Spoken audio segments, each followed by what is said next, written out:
Hey guys, tonight we wander into the candlelit corridors of Constantinople, where the moonlight spills across tiled courtyards and the sea breeze carries the faint scent of salt and incense. We are here not as tourists, but as time travellers, slipping quietly into the shadows of Hagia Sophia, the greatest church of the Byzantine world. You might feel that mix of awe and unease because in this story, treasures vanish into the night, and once they are gone, they almost never return. A cheeky warning though, if you were hoping to pocket a golden chalice and dash for the harbour, you probably would not survive the guards, the politics, or even the pigeons. They take their pigeons very seriously here. So before you get comfortable, take a moment to like the video and subscribe, but only if you genuinely enjoy what I do here. And if you are watching in Rome in New York, or maybe in a tiny village tucked under alpine peaks, let me know where you are and what time it is right now. It is always fascinating to see this little community stretch across centuries and time zones. Now find yourself a cosy seat or a soft bed, let your mind begin to unwind, and let's ease into tonight's journey together. The year is the mid-10th century, and the Byzantine Empire sits proudly astride east and west. Hagia Sophia rises like a mountain of stone and light at the city's heart.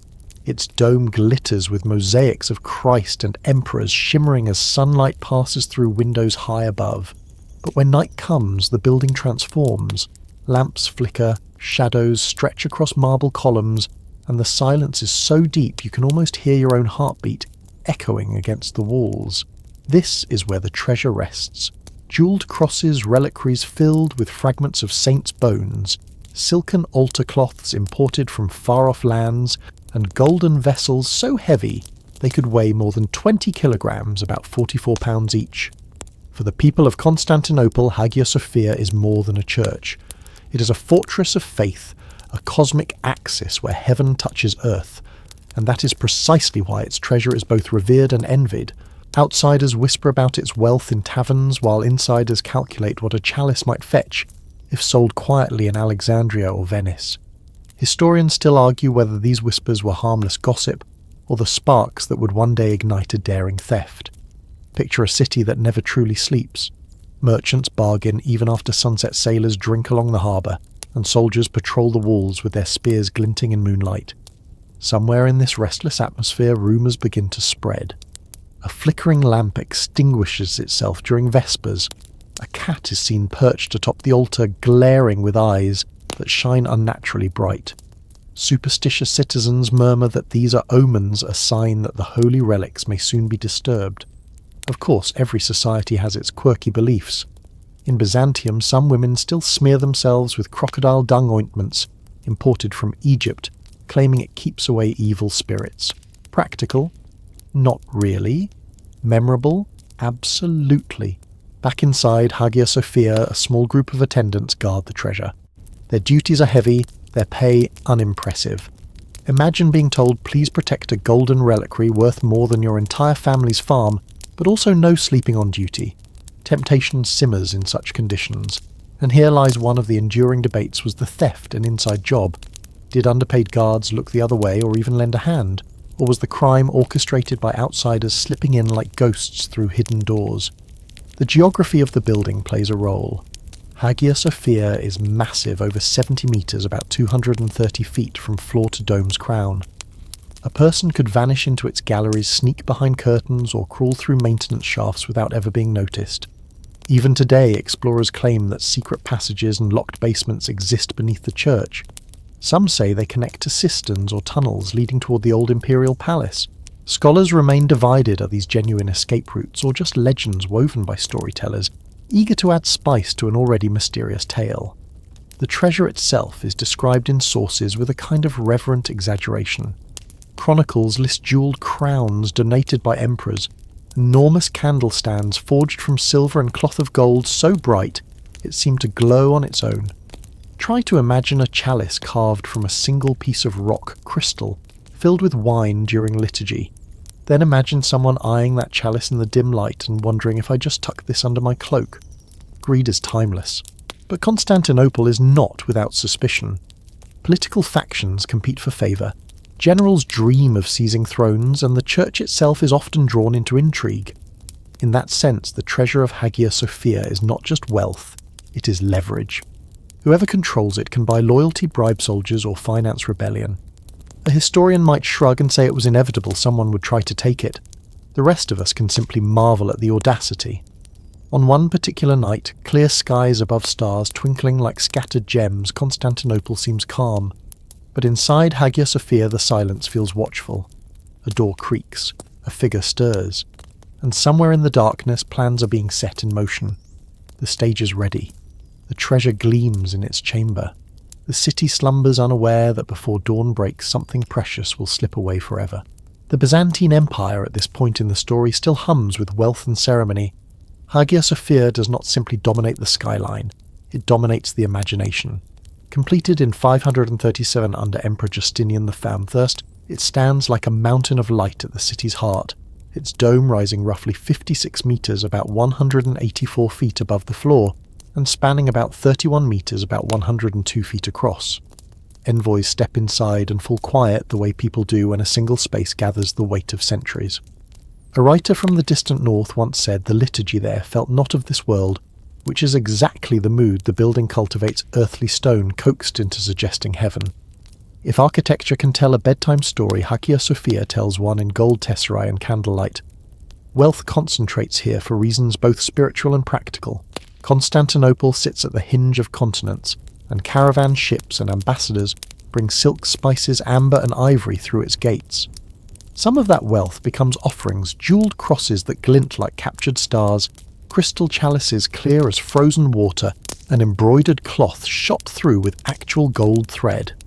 A reliquary might weigh 5 kilograms, about 11 pounds.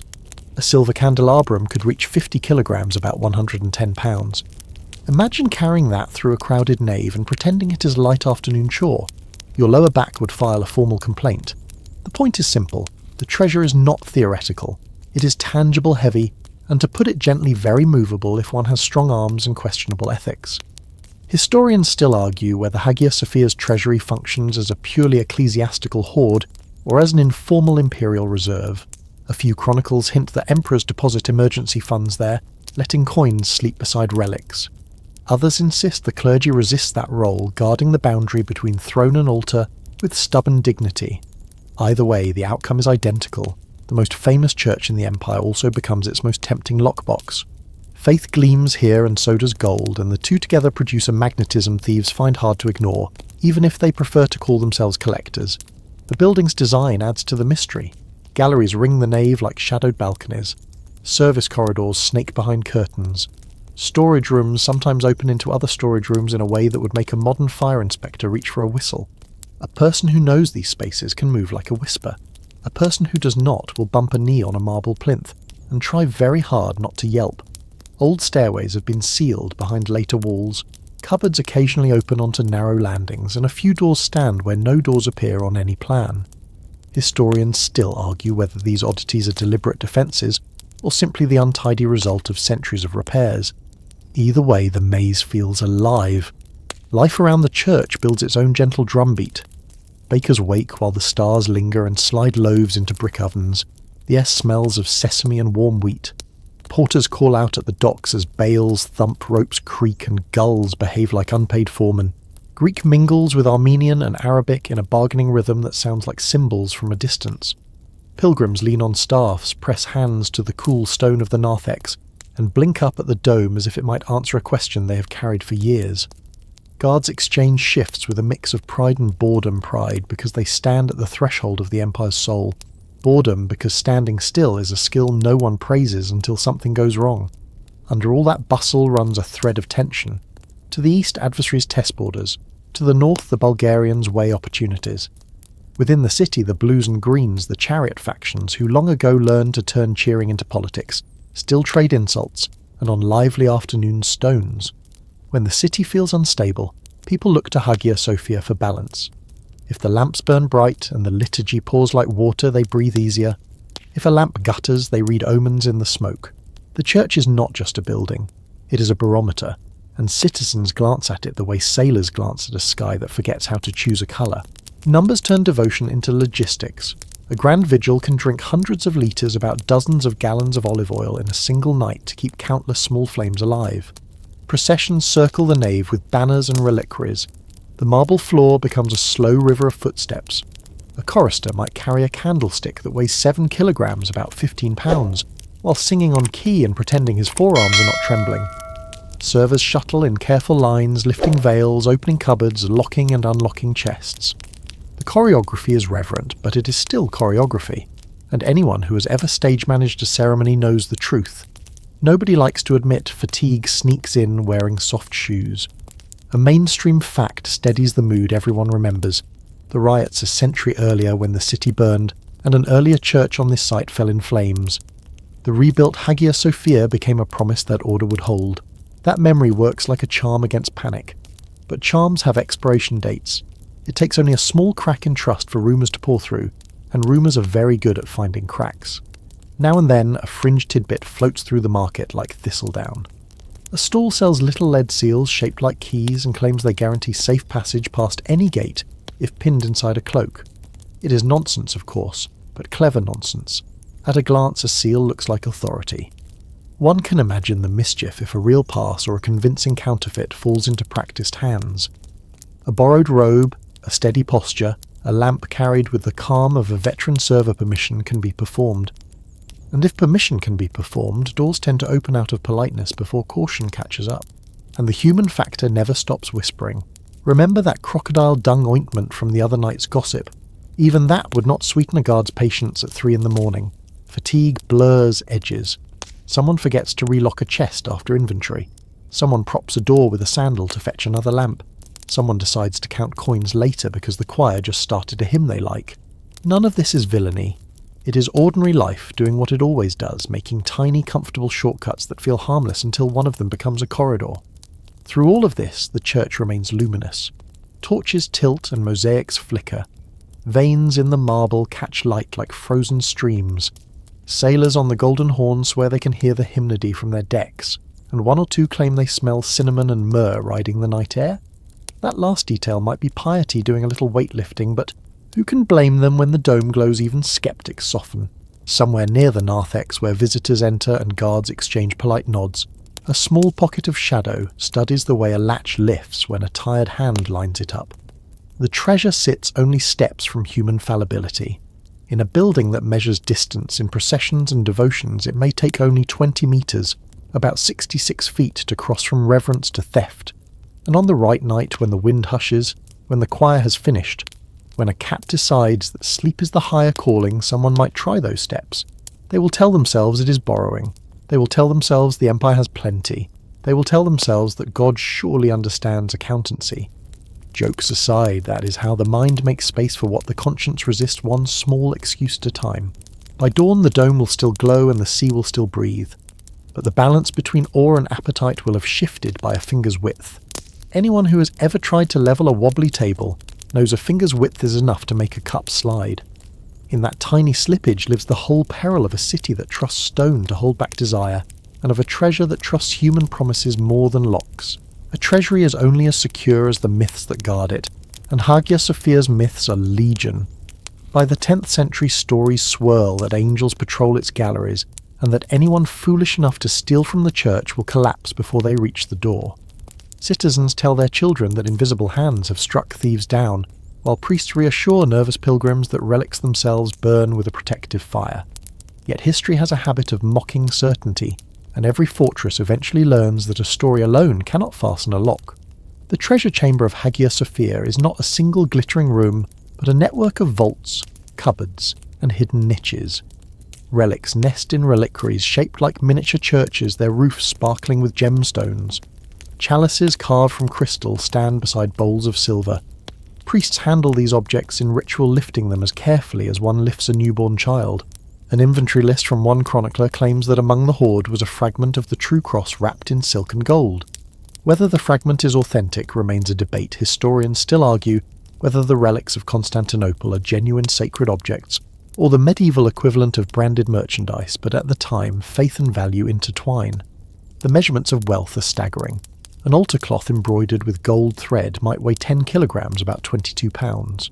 Candle stands rise higher than a man requiring 2 or 3 assistants to move them, and could easily weigh 80 kilograms, about 176 pounds. Imagine dragging one of those through a side door while trying not to clatter down the marble stairs. Good luck staying quiet, your heist will sound like a badly rehearsed percussion performance. The vault also holds coins, solidus pieces struck from pure gold, each weighing about 4.5 grams, about 1/6 of an ounce. Alone, one coin might buy a small flock of goats. In heaps, they could pay soldiers, fund a rebellion, or lure mercenaries from distant lands. Coins have a way of eroding loyalty faster than sermons can build it. And the rumour that Hagia Sophia stores these coins alongside relics creates a dangerous chemistry, faith, plus finance equals irresistible temptation. The quirky side of Byzantine treasuries cannot be ignored. Some sources mention bizarre items, supposed relics, like Noah's beard fragments of manna collected in glass jars, or even the sandals of apostles. Whether real or invented, these objects add spice to the collection.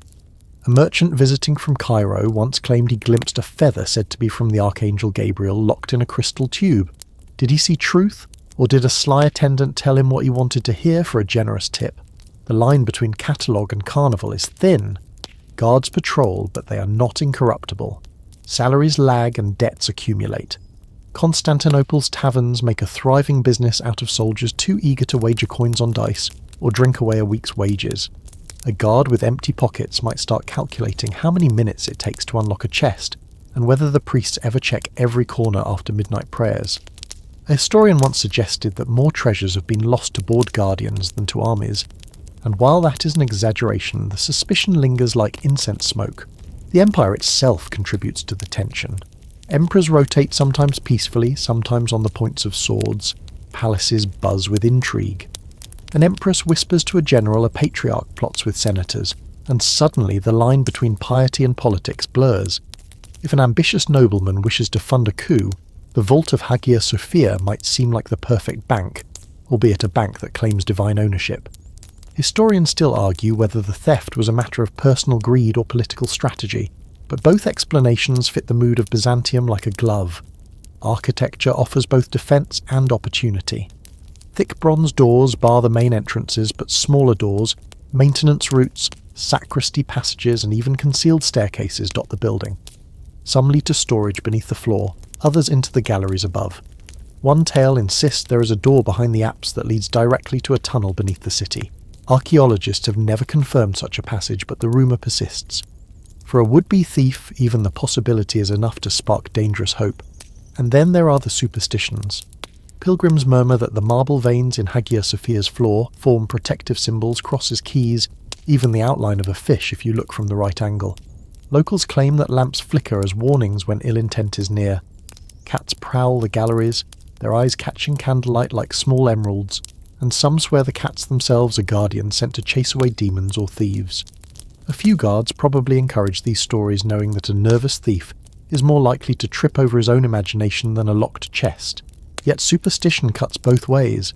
Imagine a desperate soldier hearing that an archangel's feather can fetch enough gold to erase his debts. Imagine a noble thinking that taking a relic might seal divine favour for his rebellion. Belief fuels restraint, but belief can also fuel risk. The human side of temptation becomes clearest at night. Midnight vigils leave priests weary.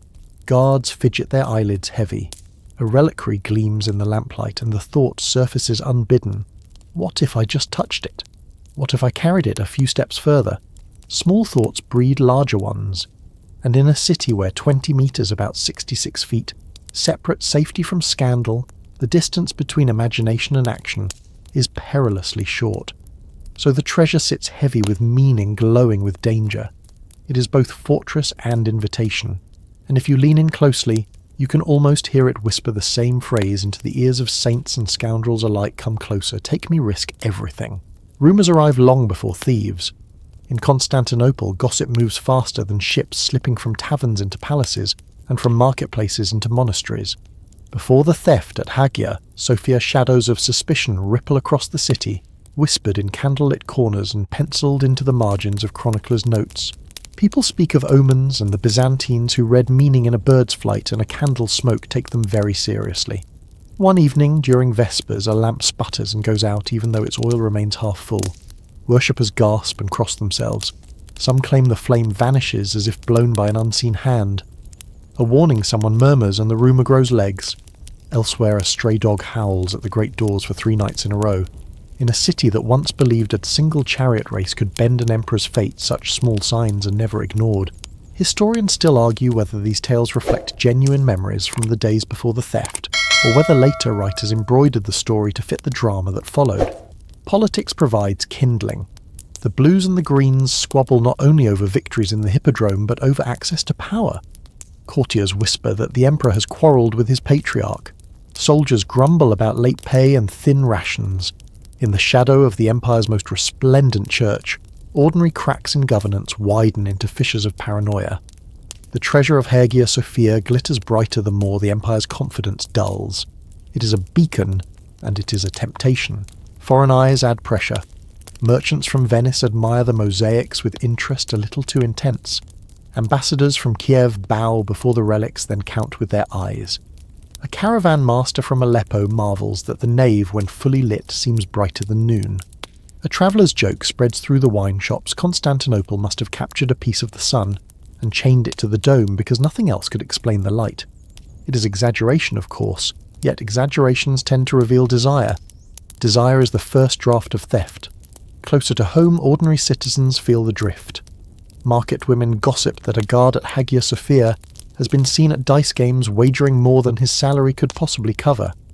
Sailors mutter that a discreet door connects the church to the harbour only 600 metres, about 1,969 feet, from the Bronze Gate if you know the back streets and walk fast. Children are told not to linger under the colonnades after dark because the shadows there might belong to saints or to men who prefer shadows. Stories like these blur the line between caution and anticipation. Fear and excitement hold hands. Inside the church, little things refuse to stay tidy. The deacon remarks that a reliquary looks slightly out of place, as if shifted a hand's breadth. A priest finds a door ajar that should have been locked. A steward swears he counted a chest twice and reached 2 different totals. Each event could be explained carelessness, tired eyes, a draft, but when small coincidences pile up, they breed suspicion. Historians still argue whether these details point to a slow-brewing conspiracy, or whether later storytellers strung unrelated accidents into a neat prelude for a crime no one saw coming. Night magnifies everything. The marble cools under moonlight. A breath fogs briefly in winter air at 10 degrees Celsius, about 50 degrees Fahrenheit. The cat population votes unanimously for prowling. One grey Tom stations himself beside the altar, watching the nave as if on shift. People call him a guardian. Children whisper that he is a spy. In Byzantium, cats are never just cats, and for once the cats do not mind the promotion. If management ever needs a new night supervisor, they will start with a saucer of milk and a polite interview. Practical concerns add fuel to the rumours. Troops have been sent east, leaving fewer men in the capital. The watch along the land wall stretches thinner than usual. The church's lamps still drink hundreds of litres, about dozens of gallons of oil during major feasts, but the guard roster looks sparse. A tired subdeacon borrows a porter from the kitchens to help carry a candlestick that weighs 7 kilograms, about 15 pounds, and the porter, unused to sacred choreography, nearly trips on the marble step. It is a small stumble, no harm done, but in a place where trust must be seamless, every scuff sounds like destiny clearing its throat. Mainstream history offers a sobering reminder the city knows how quickly order can collapse.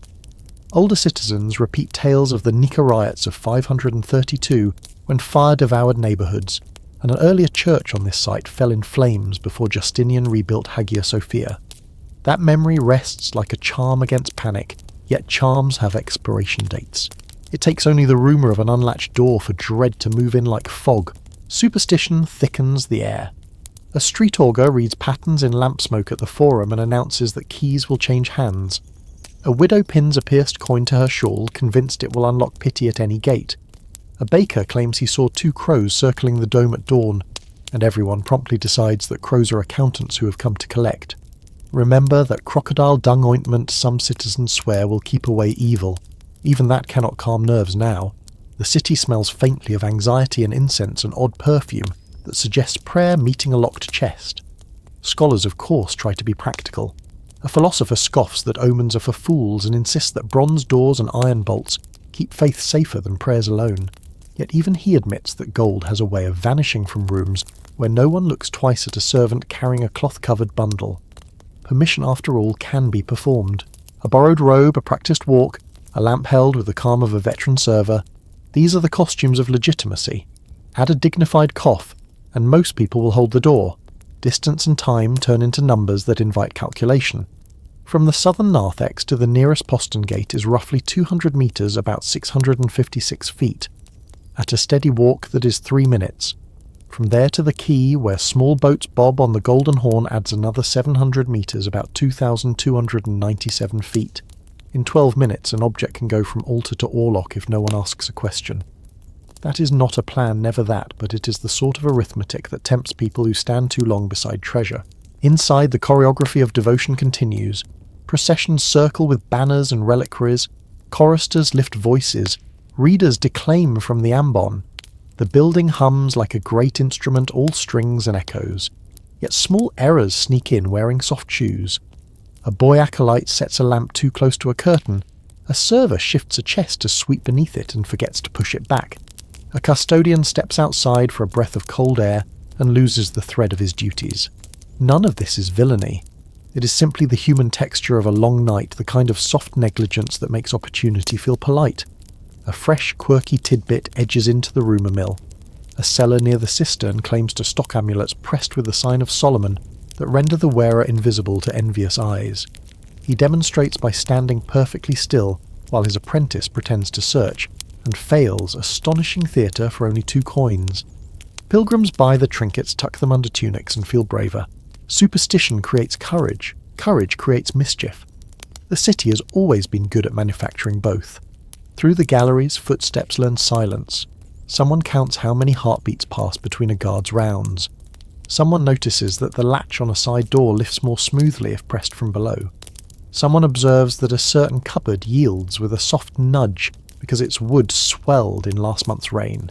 Scholars remain divided on whether such observations belong to an organised ring or to a handful of opportunists who never quite meet. Either way, the building is being studied as carefully as scripture. By now, the fear is almost comfortable, like a familiar ache you forget until you twist the wrong way. People swap stories the way sailors swap weather signs. Did you hear, says one, that the bronze facing on the treasury door is as thick as a man's thumb, 10 millimetres, about 3/8 of an inch, and still it sings when you knock. Another replies that iron does not stop hunger, and hunger walks at night. The joke lands softly. Nobody laughs loudly near the altar. If humour can be a shield, it is a very thin one here. Night by night the tension coils tighter. The city grows accustomed to expecting trouble, which is perhaps the most dangerous state of all, for when expectation takes root, opportunity often follows. And somewhere in the dark edges of Hagia Sophia, men with sharper ambitions and fewer scruples begin to plan. The lamps will be tended, the hymns will be sung, the cats will approve the itinerary with slow blinks. Everything will look as it always does until it does not. The night chosen for the heist is quiet, at least on the surface. Constantinople, a city that usually hums with noise, feels hushed under a canopy of stars. The Bosporus glimmers like a strip of molten silver, and the sea air carries both salt and the faint scent of olive oil drifting from cook shops closing late. In most neighbourhoods, shutters are drawn tight. But near Hagia Sophia, torches flicker at the gates. Shadows lean long across the marble courtyard, and the sense that something is about to unfold prickles even the skin of those who have no idea what approaches. Inside the church, the atmosphere is both solemn and sleepy. The evening liturgy has ended, and the few remaining priests murmur prayers before extinguishing lamps. Cats dart between columns as though rehearsing their roles in the coming drama. A guard yawns, tapping the butt of his spear on the stone to stay awake. Another rubs his eyes, shifting his weight as if considering a nap he cannot take. The treasure glittering in its chamber gleams as though daring anyone foolish enough to try. The theft, according to later accounts, happens in silence. A door creaks open, the kind of sound one might dismiss as wood contracting in cool night air. A shadow slips across the floor, and then another. The figures move with deliberate calm, their footsteps matching the rhythm of the echoing dome. If one stumbled, the acoustics of Hagia Sophia would magnify the noise tenfold, but no stumble comes. Instead, the silence deepens as though the church itself holds its breath. Historians still argue about the culprits. Some say insiders, guards, or attendants were bribed.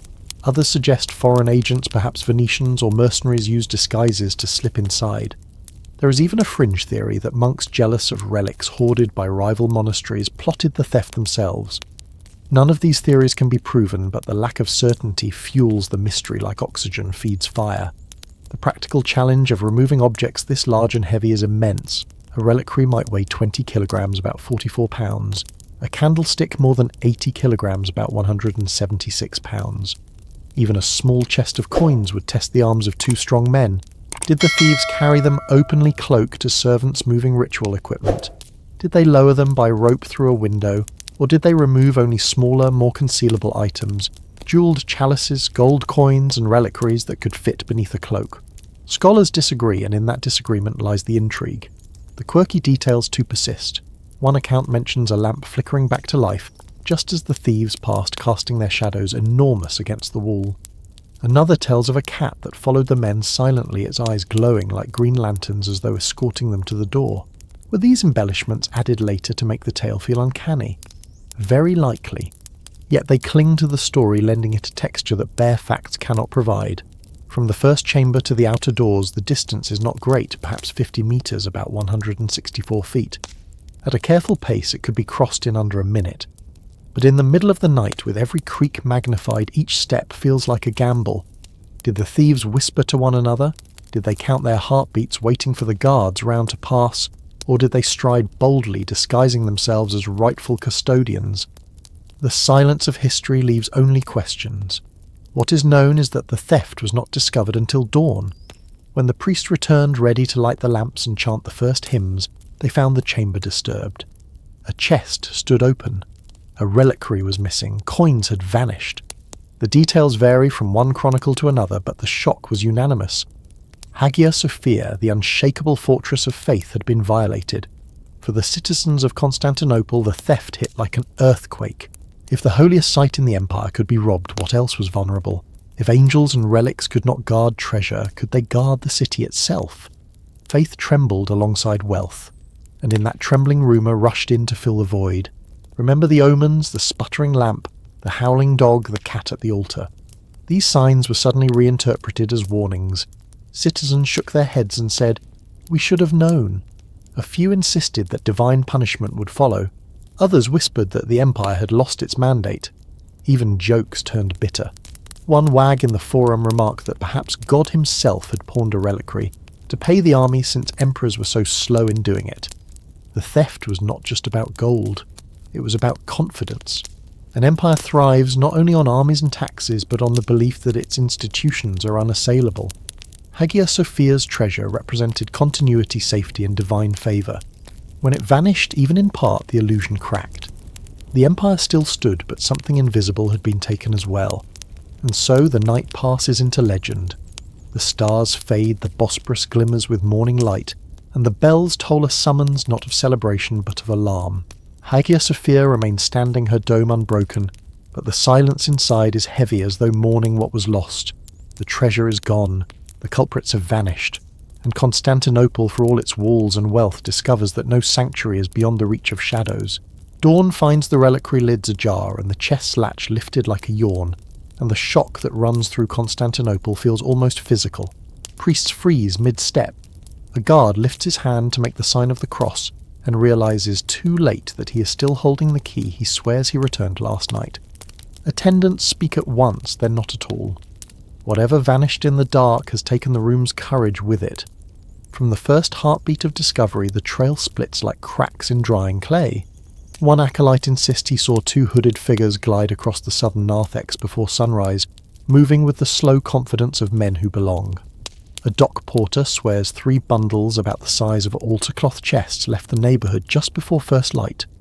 A baker claims he heard wheels on stone near the Augustion Square, the squeak of an axle that needs oil as badly as his own oven door.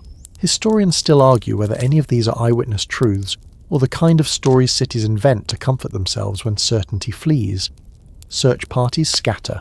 Toward the water, investigators pace the route from Hagia Sophia to the nearest quay, roughly 900 metres, about half a mile if one cuts straight past the cisterns and keeps a brisk step. At such a distance, a strong pair of thieves could carry a chest of coins, say thousands of gold solidi each, around 4.5 grams, about 1/6 of an ounce, without collapsing, though their shoulders would compose a strongly worded complaint. Bulkier pieces are another matter. A reliquary of 20 kilograms, about 44 pounds, turns stealth into choreography. A candlestick of 80 kilograms, about 176 pounds, turns it into comedy. Thieves who try to tiptoe with a candlestick that heavy learn what percussion sounds like on marble. The harbour watch reports nothing but the usual fisherman measuring the night's catch by the basket. A galley captain bragging that he can beat the Bosporus current, even when it bites like winter at 10 degrees Celsius, about 50 degrees Fahrenheit, and a cat claiming possession of a coil of rope by napping directly on it. No unfamiliar barge pushed off, they say. No crew took on extra cargo. Then again, nobody checks a long cloth-wrapped bundle if the carrier wears a server's robe and walks like he's been doing this for years. Permission, as the city has learned, can be performed. Another squad runs north toward the land walls, measuring the odds of a land escape. From Hagia Sophia to the inner gate along the Macy, the processional road is several kilometres, about 1 to 2 miles, depending on which gate one favours. At a steady pace, that is 40 minutes. Add a cart and the timing doubles. On paper, it sounds foolish. In practice, dawn carts are invisible. The city expects them. If anyone asks, a driver can say he is hauling empty amphorae, a broken lectern, or if he is blessed with cheek the emperor's patience, which everyone agrees is frequently in transit. Beneath the streets, rumour points downward. People mutter about the basilica cistern, a short stroll from the church rows of columns, water deep enough to hide a sin, and walkways that run like dark arithmetic. Do secret passages bind cistern to sanctuary? Archaeologists of later centuries will shrug. In the 10th, the absence of proof is not an obstacle. It is an invitation. A maintenance tunnel only a metre wide, about 3 feet, could allow a man to carry a sack of coins. A chest the size of a small table will not oblige. Still the searchers lower lamps and peer into damp air that smells of stone and old rain. Shadows refuse to confess. Suspects multiply. First come the insiders, underpaid guards. Sleepy clerks, a sacristan with debts stacked higher than the choir's highest note. A keymaker near the Augustion admits he has been asked to copy church-style wards before, purely for practice, purely theoretical, purely for a fee. Keys like rabbits and excuses have a way of becoming plural. Next come rivals in robes, monks from houses a few kilometres, about 1 to 2 miles away, whose abbots complain politely with many bows about Hagia Sophia's habit of gathering every notable relic the way a sea breeze collects gulls. Then come the foreigners smiling too much. Amalfitans with quick hands and quicker contracts.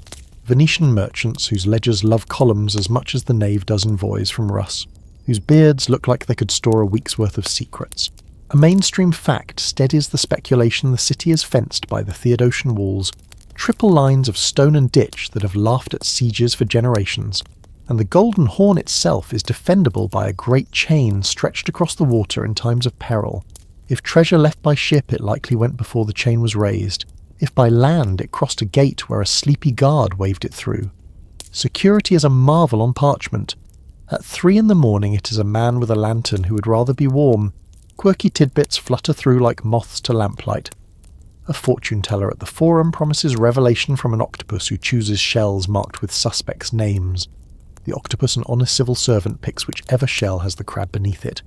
A spice seller advertises thief's pepper to sprinkle in sandals to make footsteps silent.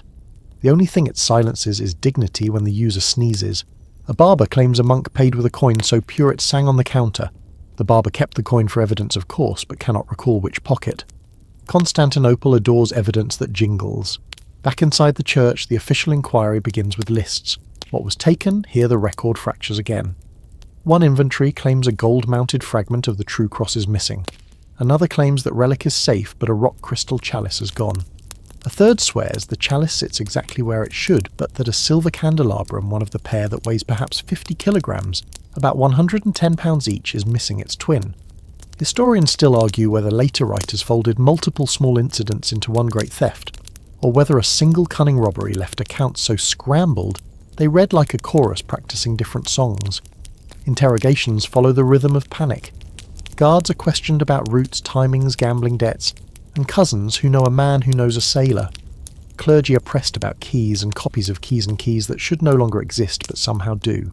A deacon remembers a door that stuck last week and was left just a bit open to breathe.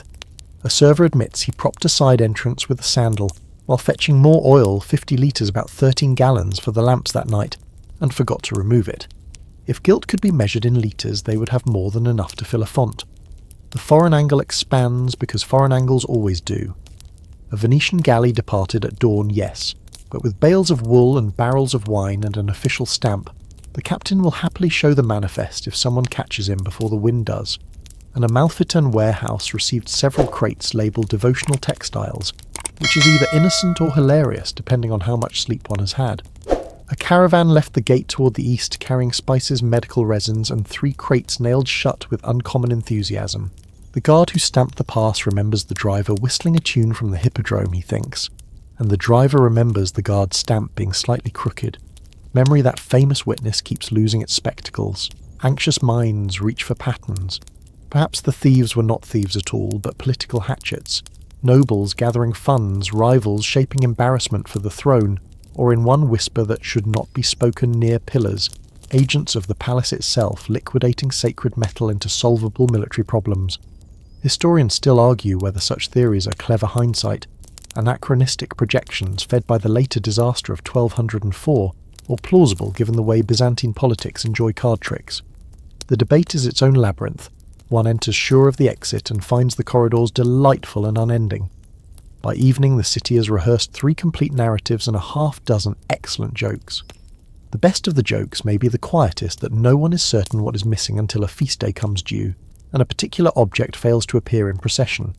Faith depends on ritual, and ritual depends on inventory more than anyone wants to admit. When the day arrives and the gap glows like a pulled tooth, the congregation will say they knew it all along. For now, the absence wears a cloak. And so the vanishing trail achieves its most Byzantine form. It points in every direction at once. It leads to water and to walls, to cellars and to keys, to workshops where keys become plural, and to counting rooms where numbers adjust themselves like robes. Cats patrol the nave with superior calm, as if to say that the world will end on schedule with or without human paperwork. The emperor fumes, the patriarch thunders, the city tells itself stories until the stories feel like witnesses. By nightfall, the treasure is nowhere and everywhere, and the only certainty is the hollow weight left behind the sensation that something heavy has been lifted, and the echo it leaves can be heard even when the bells are silent. As the first waves of panic subside, the search for culprits begins in earnest. Constantinople thrives on suspicion. It is the empire's second currency after gold. Every corridor of Hagia Sophia, every stall in the marketplace, every wine shop by the docks begins to buzz with speculation. If the treasure has vanished, then someone must have carried it away, and in a city built on intrigue, suspects multiply faster than cats in the cloisters. The obvious targets come first: the guards. Their salaries are meagre, their loyalty occasionally negotiable. One is said to owe debts to dice players. Another has been seen lingering too often near the taverns of the Mese. When questioned, each insists on innocence, but the sheer weight of opportunity makes them convenient scapegoats. Historians still argue whether the theft could have succeeded without at least a few insiders looking the other way. Next come the clergy. Priests and deacons, though sworn to holy service, are not immune to envy or ambition. One chronicler even claims a subdeacon was found with a purse too heavy for his office. Another rumour insists that a high-ranking cleric had secretly sold relics before substituting cleverly crafted fakes in their place. Whether these stories are truth or slander is impossible to determine, but the possibility alone was enough to ignite outrage. Beyond the church walls, noble families attract suspicion. Byzantium's aristocrats are skilled in the art of smiling while plotting rebellion. A reliquary weighing 20 kilograms, about 44 pounds, is not just sacred, it is a political asset convertible into mercenary contracts or bribes. Whispers ripple that one ambitious family always hungry for influence arranged the theft to fill coffers, emptied by failed conspiracies. Evidence thin as parchment, motive thick as honey. Then there are the foreigners. Venetians ever sharp in trade are suspected immediately. The sight of their sleek galleys, their clever smiles, and their love of contracts feeds suspicion. Amalfitans and Genoese merchants too are not spared. The idea that the treasure might already be sailing west on a galley's deck becomes a favourite tavern tale. Some swear they saw crates hoisted aboard at dawn marked as olive oil but clinking suspiciously. Scholars doubt these accounts, but the rumours live on like barnacles on the hull of history. Mercenaries form another category of suspects. The Empire hires them regularly, men from distant lands who fight for pay and vanish when the coins run dry. Germans, Normans and even steppe riders pass through the capital. Who better to seize gold than those already practised in seizing cities? Their armour clinks with the same rhythm as reliquaries. One story probably exaggerated claims that a group of Varangian guards, those fearsome warriors from the north, conspired to sell a chalice abroad. More likely the tale was invented to tarnish their reputation, but the idea sticks because every mystery needs muscle. Amid these accusations, stranger theories bloom. One fringe rumour suggests monks from Mount Athos, jealous of Hagia Sophia's dominance, stole relics to enrich their own monasteries. Another insists the theft was not theft at all, but a secret imperial order, the emperor moving treasure discreetly to fund campaigns against restless neighbours. Historians still argue whether the notion of state-sanctioned theft holds water. Some dismiss it as conspiracy. Others point out that Byzantine politics often blur the line between holy and pragmatic.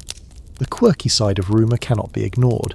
A fishmonger swears he sold herring to a customer who paid with a coin, so pure it sang when dropped. A cobbler insists he repaired boots for a holy man whose soles were worn thin by carrying great weight. A beggar claims he saw monks pushing a cart covered in cloth, humming hymns off-key. Were these witnesses or opportunists inventing stories for attention? The truth like a coin in motion remains difficult to grasp. Meanwhile, interrogations continue with weary rhythm. Guards are lined up, their boots squeaking on marble. Clerics sweat under sharp questions. Merchants frown as officials poke through crates. Each denial breeds further suspicion. When evidence is scarce, imagination becomes proof. The emperor demands answers. The patriarch demands penance. The people demand someone to blame, and so scapegoats multiply. A mainstream fact underscores the chaos. The Byzantine justice system is notoriously complex. A tangle of laws, precedents, and punishments that vary depending on rank and circumstance. A noble accused of theft might face exile to an estate in the countryside. A guard might lose a hand. A priest might be defrocked. Yet despite these threats, the true culprits remain hidden. Through all this, the treasure itself seems to mock the city. Gone are the reliquaries gleaming in candlelight, the chalices that reflected mosaics above. In their absence, shadows deepen, and suspicion itself becomes the new relic, handled by all, worshipped by many, and offering no comfort. By the end of the first week, Constantinople is less certain of its saints than of its suspects. Every rumour has a face, every face has a shadow, and the truth slips further away. The treasure may be gone, but the hunt for someone to blame is only beginning. As days pass and culprits remain elusive, the treasure of Hagia Sophia begins to reappear, if not in reality, then in rumour. Constantinople, master of markets and gossip alike, exports stories as easily as it exports silk and grain. Soon tales of the missing hoard drift far beyond the city walls, carried by merchants, sailors and pilgrims. The treasure becomes not just a loss, but a legend. In the bazaars of Antioch, a trader swears he has seen a Byzantine reliquary glittering in a merchant's stall. He describes its enamel surface the way it caught the sun like a mosaic. Was it truly from Hagia Sophia? Or was it a local imitation convenient for luring buyers with deep purses? Historians still argue whether these reports signal actual sightings, or simply the natural inflation of rumour as it travels. Venice, of course, receives special attention. The Republic's merchants have long admired Constantinople's wealth, and stories flourish that the stolen goods now rest in a Venetian warehouse disguised as spice crates. Some versions even claim the reliquary fragment of the true cross was paraded quietly before a small circle of nobles wrapped in silks that smelled faintly of Byzantine incense. Quirky tidbits make the tale livelier. One account insists that a dog barked continuously during the alleged unveiling, as though divine disapproval could be voiced in canine tenor. To the south, Cairo's markets provide another setting. A traveller notes golden goblets not of Islamic design appearing suddenly among the wares. Dealers wink, insisting they come from faraway lands, then refuse to answer questions. Perhaps they were looted from somewhere else entirely, or perhaps Cairo merely provides a convenient stage for exotic stories. Still, the image lingers, Hagia Sophia's treasure slipping into foreign hands, exchanged for spices and silver under desert sun. Even more distant lands claim a piece of the mystery. In Kiev, priests whisper that a relic of an apostle, newly acquired, might once have sat in Constantinople. In monasteries on Mount Athos, monks display ornate chalices, prompting visitors to wonder aloud whether their origins are entirely holy. Skeptics argue such suspicions are unfounded, but the timing is suspicious enough to keep tongues wagging. The possibility of fakes complicates matters further. Counterfeit relics already flood the medieval market. A clever craftsman can mount a sliver of wood in gold, and declare it a fragment of Noah's Ark or the true cross. Buyers eager for sanctity rarely question the authenticity.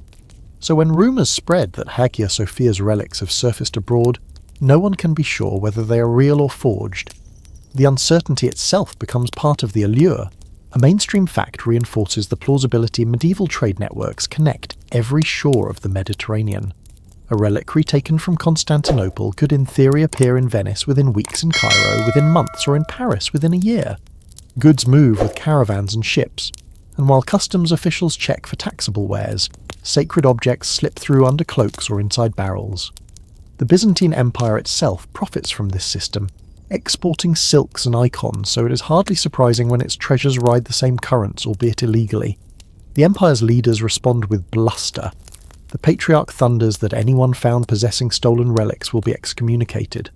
The emperor dispatches envoys to Venice and Alexandria politely inquiring whether anything suspicious has been sold. The replies are predictable shock denial and polite assurances of respect. None return the missing objects. Meanwhile, ordinary citizens embrace the more colourful versions. In taverns, they joke that the treasure is cursed. Whoever drinks from the stolen chalice, one sailor says, will find the wine turns to seawater. Another insists that coins taken from Hagia Sophia burn holes in the purses that carry them. These jokes may be absurd, but they provide comfort. If the treasure is dangerous, perhaps it will punish its thieves and return of its own accord. A particularly quirky tale comes from a pilgrim travelling through Thessalonica. He claims to have seen a procession in which monks carried a reliquary unfamiliar to the city. Its golden frame gleamed in the torchlight, and the crowd whispered that it once belonged to Hagia Sophia.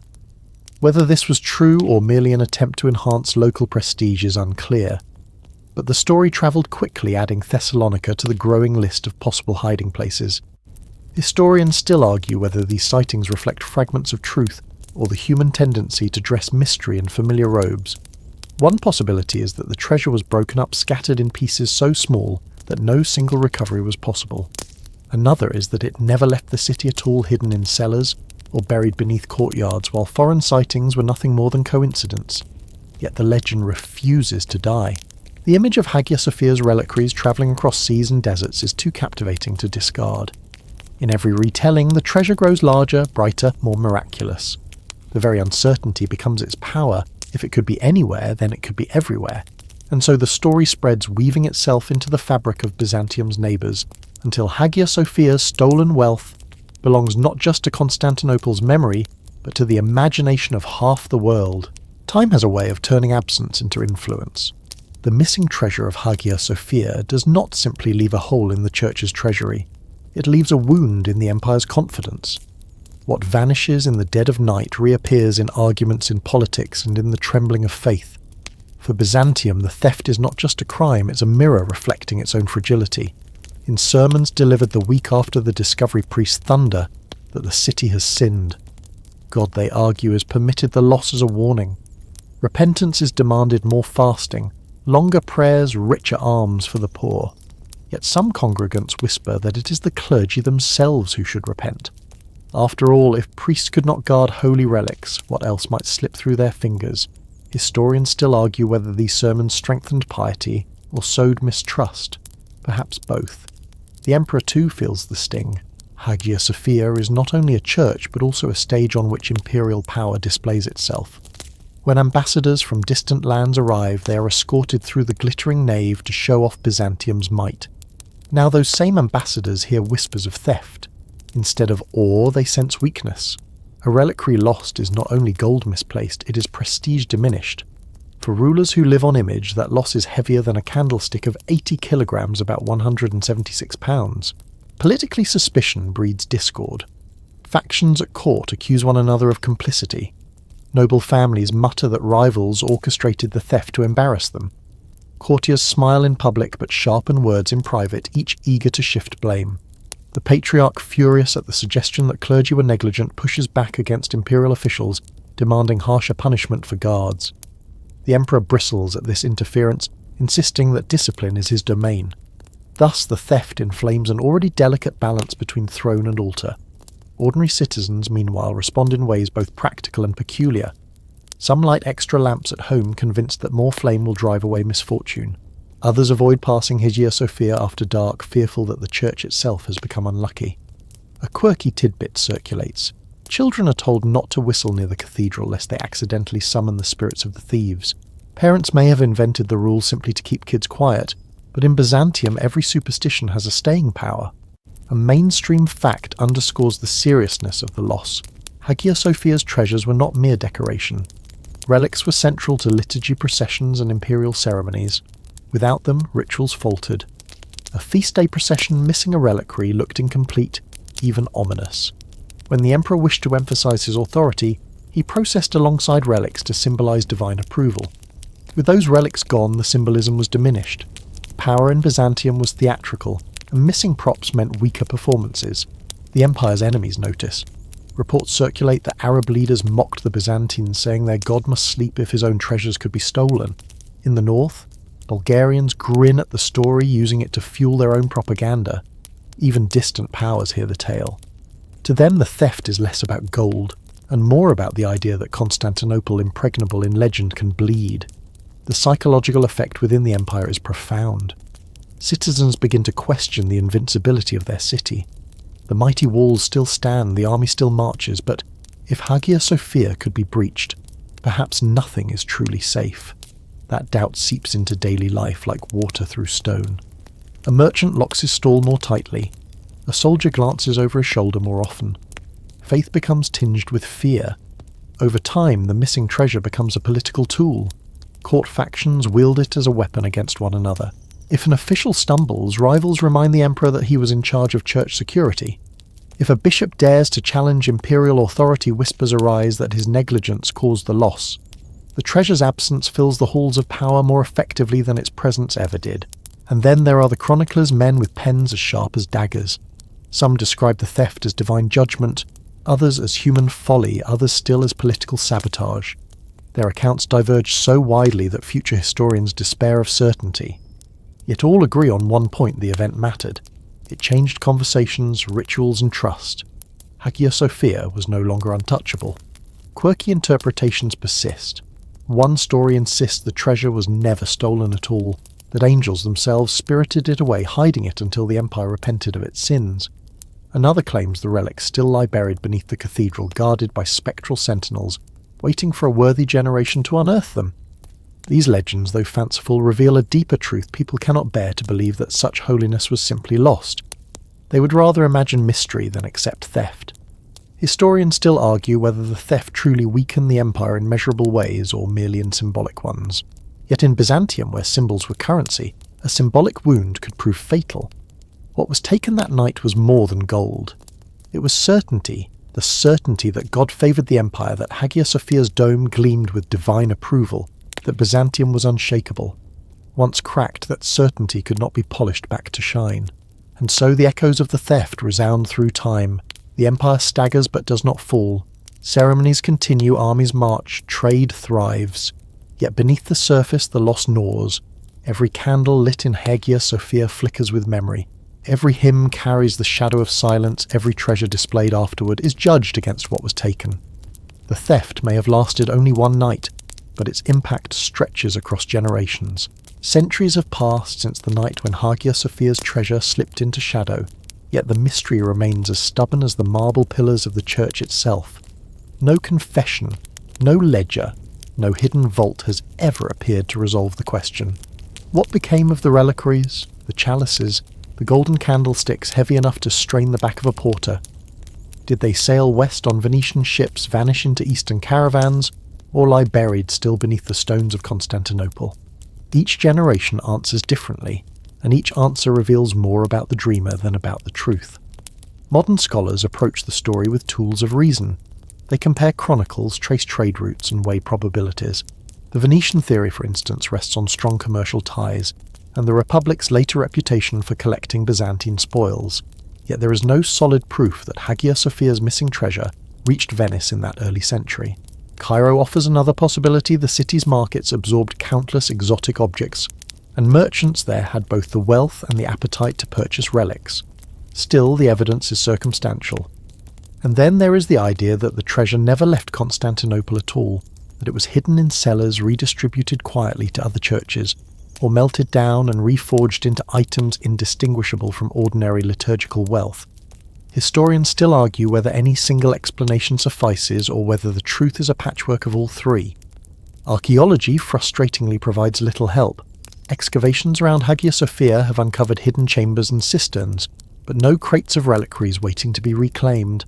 Coins from the period do appear scattered across trade routes, but coins travel easily, and one solidus looks very much like another. Relics being unique would provide firmer evidence, yet every chalice or reliquary that emerges in later centuries can be explained in other ways. In the end, silence remains the most consistent artifact. The mystery also endures because people want it to. A solved riddle is shelved. An unsolved one keeps listeners awake just as you are now. For Byzantium, the loss became a story to retell, embroidered with omens, cats, suspicious monks, and foreign merchants.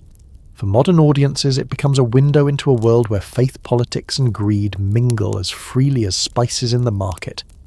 If a chalice lies hidden beneath Hagia Sophia, then mystery itself lies hidden with it, and perhaps that is the greater treasure. Quirky theories continue to sprout. Some imagine that the relics were spirited away not by thieves, but by angels taken to heaven for safekeeping, until Byzantium proves worthy again. Others suggest the treasure was cursed, ensuring that anyone who touched it met ruin. Amateur sleuths wandering the church's galleries today sometimes swear they feel drafts from hidden doors, or hear faint metallic echoes beneath the floor. These experiences may be nothing more than the imagination stirred by grandeur, but they add new threads to the tapestry of rumour. A mainstream fact grounds us again: Hagia Sophia itself, though converted to mosque and later to museum, and mosque again, still stands. Its dome continues to soar, its mosaics still gleam where uncovered, and its cats still prowl the aisles as they did 1,000 years ago. The building is the constant. The treasure is the absence.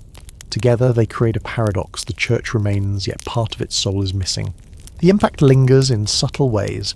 Later centuries see new treasures donated, new reliquaries forged, as if Byzantium is always trying to patch the wound. Ceremonies adapt, finding ways to shine without the lost items, but always with a trace of longing. Even after the empire itself falls, the story of the stolen treasure continues to echo past, from chroniclers to historians, from guides to tourists, from whisper to whisper. And so we arrive at the present, where you and I recline in the hush of bedtime, considering events that unfolded a millennium ago. The treasure of Hagia Sophia remains lost. Perhaps it lies in a Venetian vault miscatalogued as ornamental. Perhaps it sits beneath a monastery, its gold dulled but its mystery intact. Perhaps it melted long ago, recast into coins that jingled in the pockets of soldiers who never knew their origin. The truth hides, as it always has, behind the veil of uncertainty. Yet maybe the real treasure is not the reliquary or the chalice, but the story itself, the way it travels, the way it lingers, the way it teaches that even the grandest empires cannot guarantee safety. Gold can vanish, faith can waver, but mystery endures, and as long as people wonder what happened on that silent night, Hagia Sophia's treasure still shines not in lamplight, but in imagination. Now let the clamour of suspicion and the restless hunt for culprits drift away. Imagine the great dome of Hagia Sophia not under torchlight and alarm, but under the calm of evening when the crowds have dispersed and the city outside is hushed. The marble cools, the mosaics glimmer softly, and the cats stretch out unbothered by politics or loss. The treasure is gone, but the building itself breathes serene and immovable, as though whispering that time itself is a greater guardian than any lock or guard. Breathe slowly and picture the reliquaries not as stolen but as resting. Perhaps they lie somewhere deep beneath the stones, wrapped in quiet, waiting for centuries to pass. Perhaps they travel endlessly in stories reshaped each time they are told. The uncertainty is no longer troubling. It is soothing, like the tide's rhythm or the murmur of distant prayer. As you listen, let each detail blur into gentleness. The guard's footsteps fade, the rumours dissolve, the arguments of historians soften to nothing more than background hum. What remains is calm, the image of a vast dome curving overhead, its space filled not with questions but with silence. Allow that silence to cradle you the way a reliquary cradles its relic, safe in gold and velvet. Whatever mysteries the night holds, treasures stolen, truths hidden, doubts unresolved, they can all wait until morning. For now rest is the only answer required, so close your eyes. Let the last embers of curiosity cool into comfort. Deep sleep comes like a slow tide washing over the marble floors, dimming the lamps one by one, and in that quiet you find not loss, but peace, sweet dreams.